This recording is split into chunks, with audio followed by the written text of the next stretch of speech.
नमस्कार, स्वागत है आप सभी का कार्यक्रम छत पर बागवानी में। अब शहरों के साथ साथ गांवों में भी प्रदूषण का स्तर धीरे धीरे बढ़ता जा रहा है। इस बढ़ते प्रदूषण का असर जितना हमारे स्वास्थ्य पर पड़ता है, उतना ही इसका दुष्प्रभाव हमारे बालों और हमारी त्वचा पर भी पड़ता है। तो आइए आज आपको लेकर चलते हैं चौधरी ब्रह्म प्रकाश आयुर्वेद चरक संस्थान और जानते हैं वहां कुछ ऐसे हर्बल पौधों के बारे में जिनका इस्तेमाल केवल महिलाएं ही नहीं बल्कि पुरुष भी करके अपनी त्वचा और अपने बालों की सुरक्षा कर सकते हैं।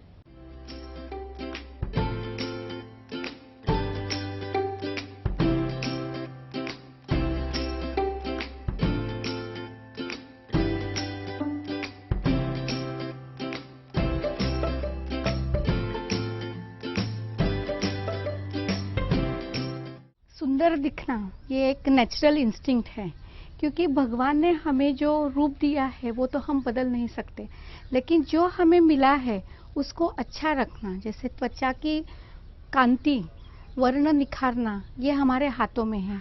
जो बाल है वो बालों को अच्छी कंडीशन रखना, उसकी कंडीशन अच्छी करके बालों को जितने है उसको अच्छा करना, वो तो हम कर सकते हैं। तो ये एक सुंदर दिखने के लिए आयुर्वेद में भी एक सौंदर्य प्रसाधक करके एक बड़ा ग्रुप है जिसको नेचुरल कॉस्मेटिक्स हम कहते हैं। आज अगर आप देखेंगे, कितनी भी एड्स देखेंगे तो 50% एड्स तो केवल कॉस्मेटिक्स के ऊपर होती है, लेकिन जो सिंथेटिक और केमिकल युक्त जो कॉस्मेटिक्स होते हैं वो टेम्पररी आपको अच्छा दिखेगा, कॉम्प्लेक्शन बढ़ जाता है, लेकिन उससे ही त्वचा निस्तेज हो जाती है। अगर आपने देखा होगा कि जो नेचुरल डाइज के बजाय अगर आपने कलरिंग एजेंट लगाएंगे तो वो उससे कलरिंग तो हो जाता है, लेकिन बालों की जो कंडीशन है वो परमानेंटली डैमेज हो जाती है। हेयर रूट्स डैमेज होते हैं, कई ऐसे है कि कलरिंग एजेंट्स ऐसे हैं कि जिससे कैंसर जैसी भी बीमारी हो जाती है। तो हमारे ये कहने का मतलब ये है कि कॉस्मेटिक से टेम्पररी तो हमें लाभ होता है, लेकिन इसके एडवर्स इफेक्ट्स इतने ज़्यादा है कि हम ये पसंद करना चाहेंगे कि कोई अगर उसका नेचुरल ऑर्गेनिक कोई अल्टरनेटिव है तो उससे अगर हम उसका लाभ ले लेंगे तो ये एडवर्स इफेक्ट्स से, इसके जो साइड इफेक्ट्स है उससे हम बच भी सकते हैं और हम सौंदर्य प्रसाधनों से हम उसका ज़्यादा से ज़्यादा उसका लाभ ले सकते हैं। ब्यूटी जो है, सौंदर्य है, that comes from with in. वो कोई ऊपर लगा लिया और वर्ण निखार लिया, ऐसा नहीं होता है। तो आयुर्वेद की जो कॉस्मेटिक्स है, आपने कहीं देखा है कॉस्मेटिक्स कोई खा सकता है, लेकिन आयुर्वेद की जो वनौषधियाँ है वो हमें अंदर भी लेना है, जिससे शरीर का जो सिस्टम है वो संतुलित होता है और अपने आप त्वचा एक अच्छी मुलायम हो जाती है और बाहर भी लगा सकते हैं। फॉर एग्जाम्पल कि शतावरी है या मुलेठी है, हम कहते हैं कि शतावरी लेने से, मुलेठी लेने से या हल्दी लेने से वर्ण निखारता है, कॉम्प्लेक्शन प्रमोटिंग हर्ब्स कहते हैं। तो हम क्या कहते हैं कि दूध में सुबह हल्दी 1 चम्मच ले लो, 7 दिन भी लिए, 15 दिन भी लिए, तो अपने आप आपको वर्ण में फर्क महसूस होगा। और बाहर भी लगाइए, तो दोनों तरह से हम उसको ले सकते हैं।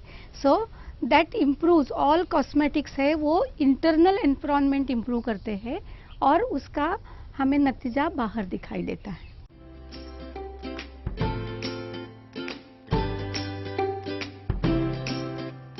ये है भृंगराज। भृंगराज को हम आम भाषा में माका भी बोलते हैं। जो फंगल इन्फेक्शन, इंद्रलुप्त नाम की एक व्याधि होती है जिसमें छोटे छोटे पैचेस के अंदर बाल चले जाते हैं, उसमें नमक के साथ में इसके रस का अगर लगाया जाए तो वो फंगस वहाँ से ख़त्म होकर बाल दोबारा आने शुरू हो जाते हैं। इसको तेल के फॉर्म में यूज़ कर सकते हैं। नारियल के तेल के अंदर इसकी पत्तियों का रस मिला के उबाल के अगर तेल बना लेते हैं तो उससे बाल झड़ना, समय से पहले बाल सफ़ेद होना, इन सब चीज़ों को हम दूर कर सकते हैं। साथ ही साथ पुरानी चमड़ी के विकार, जिनमें खुजली होना, दांत बन जाना, इनके अंदर इसका लेप बना के लगाएं तो कम होता है।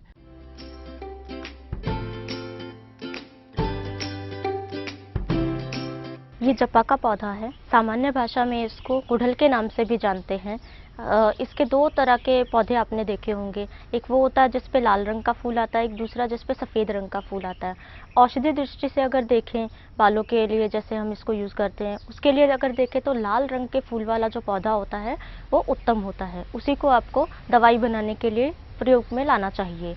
जपा को ये एक थोड़ा झाड़ीदार पौधा होता है, इसकी आसानी से आप इसकी कलम काटकर किसी भी गमले में लगा दें तो इसका पौधा निकल आता है।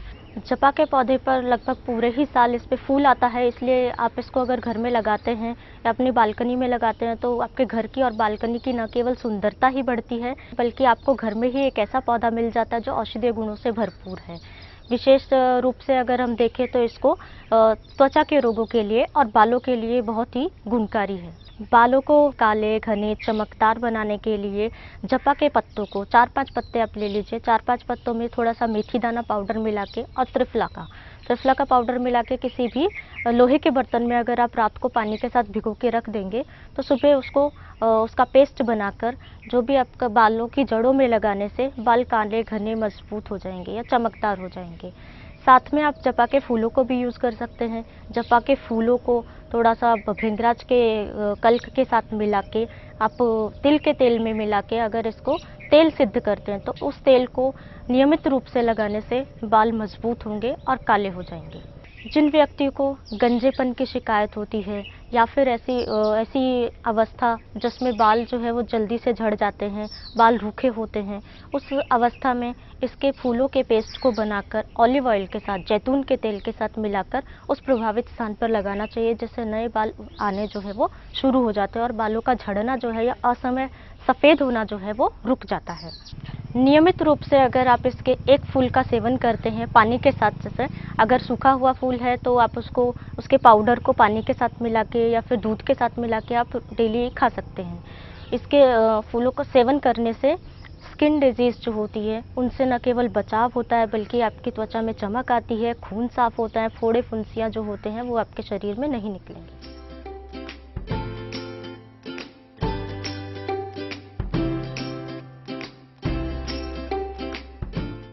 हर्बल पौधों के इस्तेमाल से आप अपनी त्वचा और बालों की सुरक्षा ही नहीं बल्कि उनकी सुंदरता को भी और निखार सकते हैं।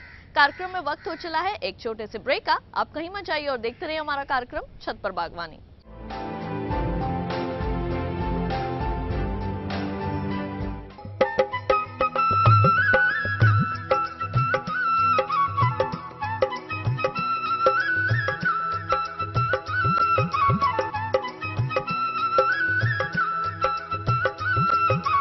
लोक रंग हर शनिवार शाम 4:30 पर डीडी किसान पर। स्वागत है आपका आपके पसंदीदा कार्यक्रम आरोग्य मंदिर में। नीम के तेल से मालिश करने से कई प्रकार के चर्म रोग ठीक हो जाते हैं। नीम की छाल को चंदन के साथ घिसकर लगाने से चेहरे के मुहासों में आराम मिलता है। आपने कई लोगों के मुंह से सुना होगा नीम हकीम। हम आज बनाएंगे दही आलू। ये आलू मैंने उबाल के रखे। तैयार है हमारे दही आलू। आरोग्य मंदिर शनिवार शाम 5:30 पर।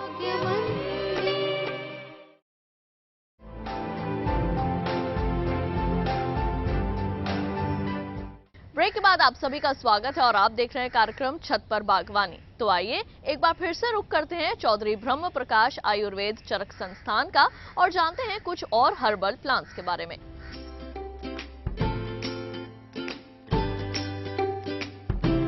ये जो पौधा है ये तो सब लोग जानते हैं, इसको एलोवेरा के नाम पे सब लोग जानते हैं। इसको हम आयुर्वेद की भाषा में कुमारी भी बोलते हैं। कुमारी मतलब जो लड़कियों में अविवाहिता लड़कियों ज़्यादा इस्तेमाल करते हैं, इसलिए उसको कुमारी बोलते हैं। और मेनली लड़कियां किस लिए यूज करते हैं, वो अपना स्किन को प्रमोट करना चाहते हैं, वो कॉम्प्लेक्शन को प्रमोट करना चाहते हैं, तो अपना उनको फेस वैल्यू थोड़ा बढ़ाना होता है, स्किन को थोड़ा चमक बनाना है, इसलिए इस्तेमाल करते हैं। इसका जो स्किन में इस्तेमाल करते हैं, इसका जो लीप होता है, लीप के अंदर घी के जैसे एक जेल होता है, उस जेल को लगाते हैं तो स्किन स्मूथ होता है और जो डार्कनेस रहता है फेस पे वो डार्कनेस कम होकर कॉम्प्लेक्शन उभर के आता है, इसलिए इसको इस्तेमाल करते हैं। यहाँ पे कहीं भी अगर काले धब्बे होते हैं या डार्क हो गया, वो सबको रिमूव कर देता है, डेड सेल्स को वो रिमूव करके स्किन को फ्रेश बनाता है। और बहुत सारे लोगों का क्या होता है कि स्किन ड्राई होता है, बहुत सारे क्रीम लगाते हैं लेकिन वो ड्राइनेस कम नहीं होता है। तो ये एक ऐसा एक नेचुरल थिंग्स है, घी जैसा थिंग है। जैसे घी तो स्मूथ होता है, तो उसको अगर हम लगाते हैं फेस में सर्कुलर तरीके से, सर्कुलर मोशन से अगर लगाते हैं तो उसमें स्मूथनेस मेंटेन होकर रहता है और ये बहुत लॉन्ग टाइम तक रहता है। आप अगर मार्केट का शैम्पू लगाते हैं, क्रीम लगाते हैं तो 1-2 दिन रहता है, उसके बाद फिर जैसे कि वैसे रहता है, लेकिन ये ज़्यादा टाइम तक रहता है। तो ये हम अपने घर में अगर लगाते हैं तो इसको एक तो नेचुरल मिलते हैं, और क्रीम जैसा भी अगर हम ट्यूब में बनाने में चाहते हैं तो घर में बना सकते हैं। इसका हम जेल लेंगे 100 ml और उसमें नारियल का तेल अगर 100 ml लेके उसको अच्छी तरह से घोंट लेंगे और ये कर देंगे तो मार्केट में जैसे सैंपल मिलता है क्रीम का, ऐसे सैंपल बन जाता है। उसको फिर हम 1 हफ्ते 10 दिन के लिए हम इस्तेमाल कर सकते हैं, फिर उसको फिर फ्रेश बना सकते हैं। तो स्किन का जितने भी प्रॉब्लम है, डार्क स्किन हो गया, रफ स्किन हो गया, तो उसको ये कम करता है और चमकदार बनाता है स्किन को। जो 15 से लेकर 18 साल की लड़कियों में पिंपल्स बहुत होता है, उम्र के कारण होता है, उसमें कितनी भी मेडिसिन वो लोग ट्राई करते हैं तो उसमें ज़्यादा असर नहीं होता है, वो फिर तो वो लोग थोड़ा साइकोलॉजिकली डिप्रेस होते हैं। तो उन लोगों के लिए मैं ये तो एडवाइस करूँगा कि ये लोग ओरिड होने की ज़रूरत नहीं है, एलोवेरा पौधे लगाए, अपने घर में लगाए, गमले में लगाएं, बहुत आसान तरीका है। और एक पौधे, एक पत्ते लेके उसमें थोड़ा सा डेली सुबह और शाम उसको लगाते रहे, उनका पिंपल्स भी धीरे धीरे कम हो जाएगा, उनका जो फेस का जो चमक है वो उभर के आएगा। इसलिए पिंपल्स के लिए अकेले उसको एलोवेरा के साथ भी लगाए तो भी ठीक होगा, उसके साथ दूसरा भी दवाई है, उसके साथ इंटरनल दवाई भी लेके भी वो पिंपल्स को कम कर सकते हैं।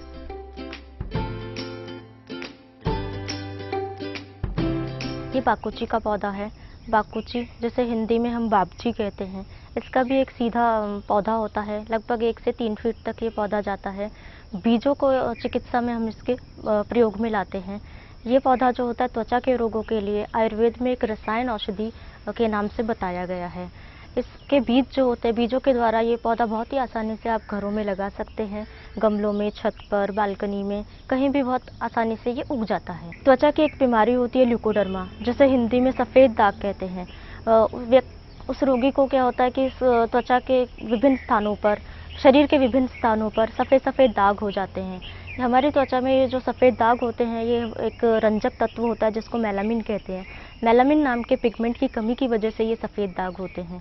बाकुची के पाउडर को नियमित रूप से खाने से 1 से 2 ग्राम की मात्रा में, या फिर बाकुची का तेल, इसके बीजों से एक तेल निकाला जाता है, इसके तेल को लगाने से सफ़ेद दाग के मेलामिन पिगमेंट की जो संख्या होती है उसमें वृद्धि होती है, जिससे आपके त्वचा का रंग जो होता है वो एक समान हो जाता है। बाकुची के बीजों के पाउडर को या तो गोमूत्र में मिला के या फिर दूध के साथ मिला के प्रभावित स्थान पर लगाने से किसी भी प्रकार का जो त्वचा के रोग होते हैं वो भी दूर होते हैं। और इसको नियमित रूप से खाने से और लगाने से क्या है, स्किन की जितने भी व्याधियां होती है उनसे भी बचाव हो जाता है। स्पेशली जैसे फंगल इन्फेक्शन होता है, दाद हो जाता है, खुजली हो जाती है, शरीर पे लाल लाल चकत्ते पड़ जाते हैं, उन सभी अवस्थाओं में ये बहुत ही उपयोगी औषधि है।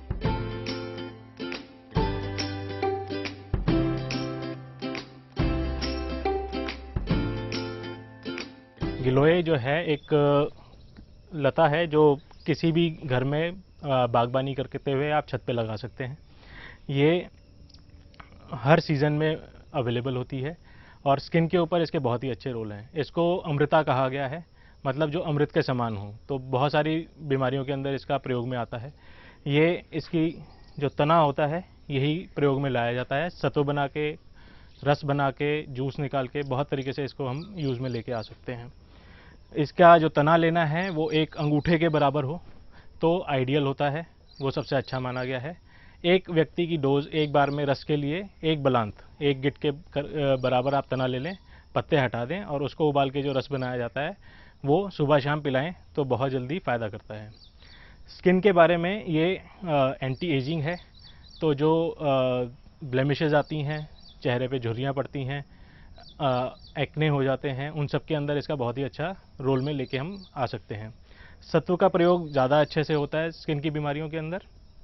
सत्व बनाने के लिए हमें रात को 4-5 बलांत स्टेम को लेके भिगा के छोड़ दें पानी के अंदर, सुबह उसको मसल के उसका जो रस है वो पानी में जाने दें। 1 से 2 घंटे के लिए उसको अगर हम बिना हिलाए खड़ा कर देते हैं तो जो सेडिमेंटेशन नीचे इकट्ठी होती है वो गिलोय का सत्व है। उसका प्रयोग 250 मिलीग्राम से 500 मिलीग्राम प्रति व्यक्ति सुबह शाम की डोज में किया जा सकता है। गिलोय के रस के साथ ही दें तो ज़्यादा अच्छा लाभ करता है।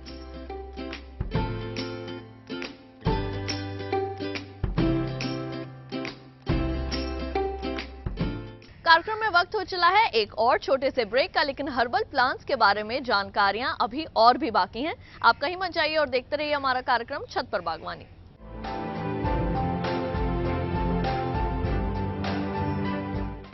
हर गांव पर नजर, हर तकनीक पर पकड़, खबर मौसम की हो या हो हाट बाजार, हम आपको दिखाएंगे देश की प्रमुख हलचल और खेती बाड़ी से जुड़ी सभी अहम खबरें। देखते रहिए किसान समाचार, रोजाना शाम 7 बजे।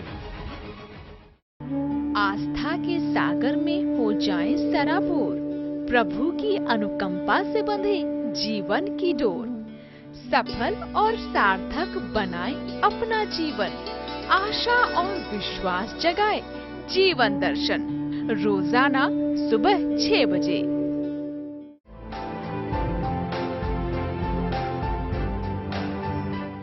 ब्रेक के बाद एक बार फिर आप सभी का स्वागत है। आज छत पर बागवानी कार्यक्रम में हम आपको जानकारी दे रहे हैं कुछ ऐसे हर्बल प्लांट्स के बारे में जिनका इस्तेमाल कर आप अपनी त्वचा और अपने बालों को सुरक्षित रख सकते हैं। तो आइए एक बार फिर से रुख करते हैं चौधरी ब्रह्म प्रकाश आयुर्वेद चरक संस्थान का।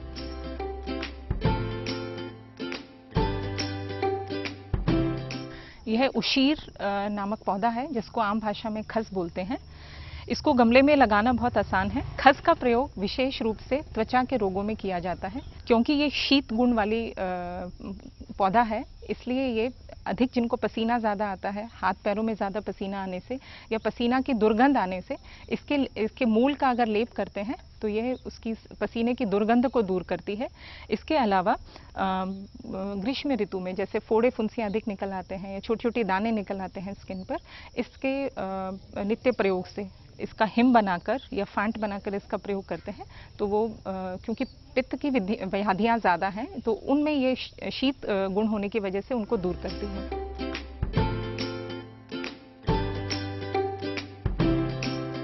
ये मेहंदी का पौधा है जो एक झाड़ की फॉर्म में होता है। ये हम किसी भी छत के ऊपर गमलों में बड़े आसानी से लगा सकते हैं। कटिंग या फिर बीजों को बोके दोनों तरीके से इसकी बागबानी की जा सकती है। ये बहुत प्राचीन काल से हम लोग बालों के लिए हमारी सभ्यता में प्रयोग में लेके आते रहे हैं।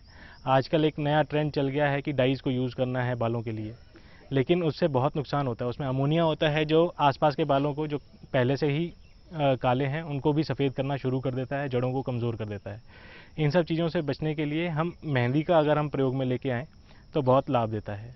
मेहंदी इसके अलावा आम तौर पे घरों में जैसे छोटे मोटे जल जाते हैं, रसोई में काम करते हुए हाथ जल गया, तेल के छींटे लग गए, उस सब से बचने के लिए मेहंदी के पत्तों का पीस के अगर लगा लिया जाए तो बहुत ही जल्दी लाभ मिलता है।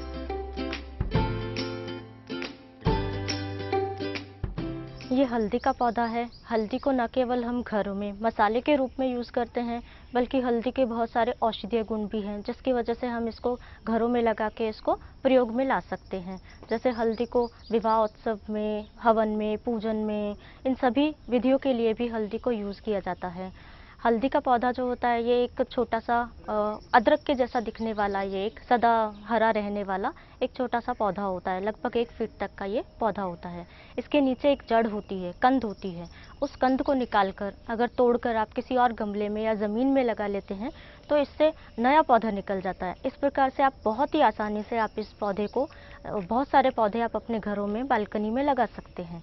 हल्दी की दोनों ही प्रकार के कंद सूखी अवस्था में और गीली अवस्था में दोनों तरह से आप इसको प्रयोग में ला सकते हैं। इसकी कंद जो होती है उसका पाउडर बनाकर 1 से 2 ग्राम की मात्रा में अगर आप पानी के साथ लेते हैं तो इससे जितने भी प्रकार के आपके त्वचा के विकार होते हैं उनसे न केवल आपका बचाव होता है, बल्कि फोड़े, फुंसी और खून की बीमारियां जो होती हैं वो सभी दूर होती हैं।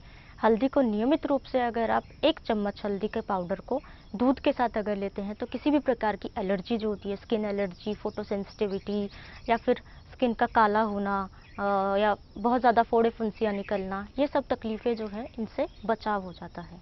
हल्दी के पाउडर में अगर समान मात्रा में मसूर की दाल और बेसन मिलाकर एक उपटन बनाया जाता है, उस उपटन को शरीर पर लगाने से शरीर का त्वचा का जो कालापन होता है वो दूर होता है। और इसके साथ ही साथ आप इसमें नींबू भी डाल सकते हैं, जिससे आपकी त्वचा में और भी चमक आएगी। चमक के साथ त्वचा जो है स्मूथ हो जाएगी। स्मूथ और टेक्सचर जो है त्वचा का वो अच्छा हो जाता है।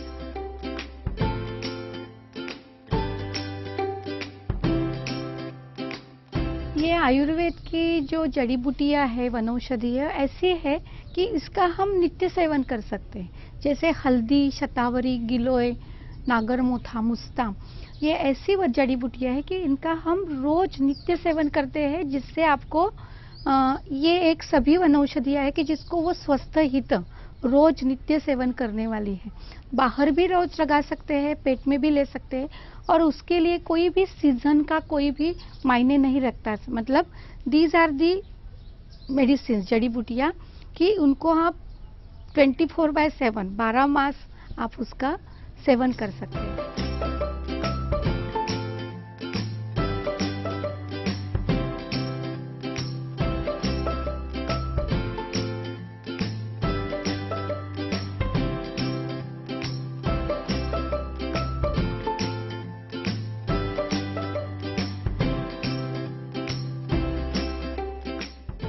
केमिकल युक्त क्रीम और पाउडर का इस्तेमाल करने से उतना ही नुकसान पहुंचता है जितना कि प्रदूषण से।